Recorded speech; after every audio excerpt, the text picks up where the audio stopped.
Hi guys, in this video I am going to discuss everything about the MSRA exam. I got a message on Instagram if I can make a video on this topic, so I thought it could be helpful. In the end, I'll also recommend one of the books that particularly helped me with the SJT part. I'll split this video into 7 parts and I'll give the timestamps in the description so you can skip to the part you like. Number 1, what is the MSRA exam? Number 2, for what specialities you need to give this exam. Number 3, can you give this exam before Plab 2? Because that was also a question I was getting. Number 4, the test centers and the cost of this exam.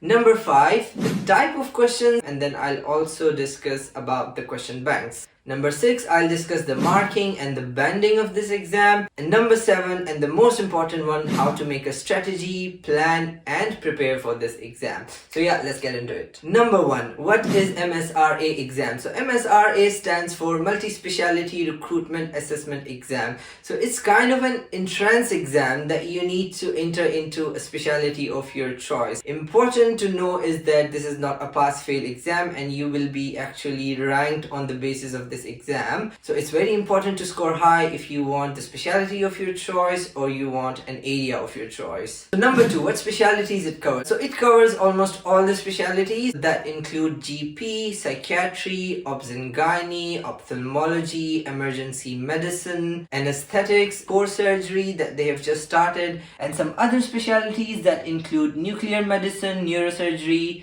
community, sexual and reproductive health. Out of these specialties, the 2 specialties use only the MSRA score to get you into the training. That includes GP and psychiatry. So if you crack this exam with a good score, you are gonna get your training post. And for other specialties, it's even more important because they use this score to shortlist you for the interview and further stages of the application. So of course, if you don't score well, then you can't proceed with your application. Number 3, can you give this exam before Plab 2? The answer is yes. Normally, you have a window of 6 months from the time when you give the MSRA exam to the time when you start your training period. So I think that's enough for you to give your Plab 2 and get your GMC registration. Personally, I don't think it's a very good idea as you would be starting directly into a training post and things can get too overwhelming for you. Number 4, test center locations and the cost of this exam. So there are these Pearson Avenue test centers located throughout the UK and also internationally. When you're longlisted in your application, you get an email to make an account on the website and then you can book your exam. Important to note is that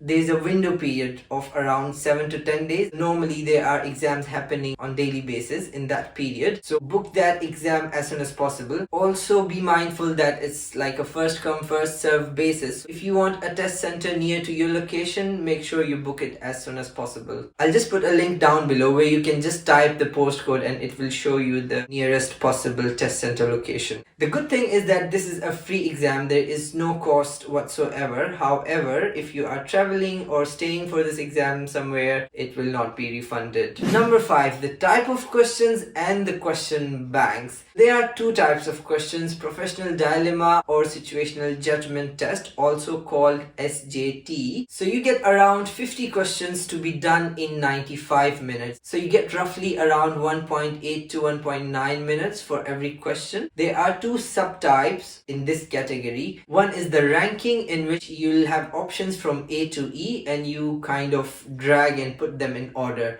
So you can stop the video and I'll also share an example question in the video. Another one would be like you'll be given a question stem and there would be a number of MCQs and you have to pick 3 best possible options. So if you read the blueprint, which I will also link in the description, there are 3 areas on which you will be tested. The first one is professional integrity. The second one is coping with pressure. The third one is empathy and sensitivity. So the second part of exam would be clinical problem solving questions. You will get around 97 questions to be done in 75 minutes. These questions usually come from all the clinical subjects, but the majority of questions would be from general medicine. And they actually test you on any clinical scenario and the investigations, the examination, how you would manage it, any emergency scenario, etc. So you normally do professional dilemma or the clinical part first, then you get a small break, and then you can do the next one. The good thing is that these questions are not very complex. They are at foundation level. If you have been working in the UK,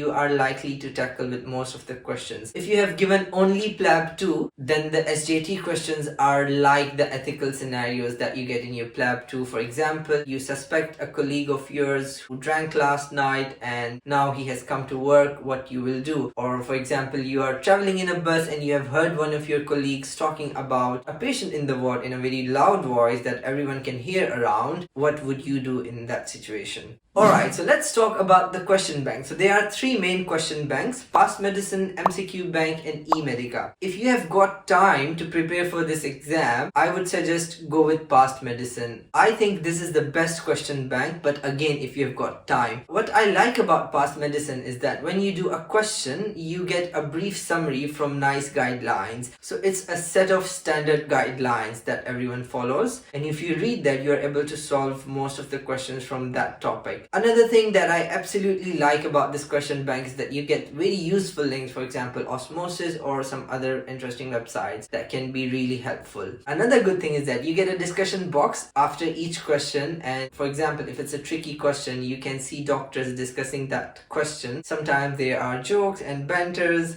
about a question, and that can just be a good thing while you are studying. Second question bank is MCQ Bank. This question bank, the explanations are not very lengthy, they are precise and not very dragged, and if you think that you have a good foundation and you don't have much time, then you can use this question bank if you are aiming to prepare in 2 to 3 weeks. The third one is Emedica. Emedica is the most expensive question bank. I personally do not think that you really need it, but the plus point is that the questions are usually very similar to the actual exam. If you've got some money, you can go for it. There are not a lot of questions, so you can do it in the end if you just want to polish everything up. Alright, so let's talk about the marking and the banding of this exam. The good thing is that there is no negative marking, so it's worth trying to attempt every question. When you get your result, your total marks will be graded across 4 bands, band 1 to 4 in each part, both the dilemma part and the clinical part. Band 4 is the highest one and band 1 is the lowest one. You need at least band 2 in each component. For example, if you've got band 4 in clinical part and you've got band 1 in the SJT part, so you have failed the exam, you need at least band 2 in each of the components. Alright, so let's talk about the most important part: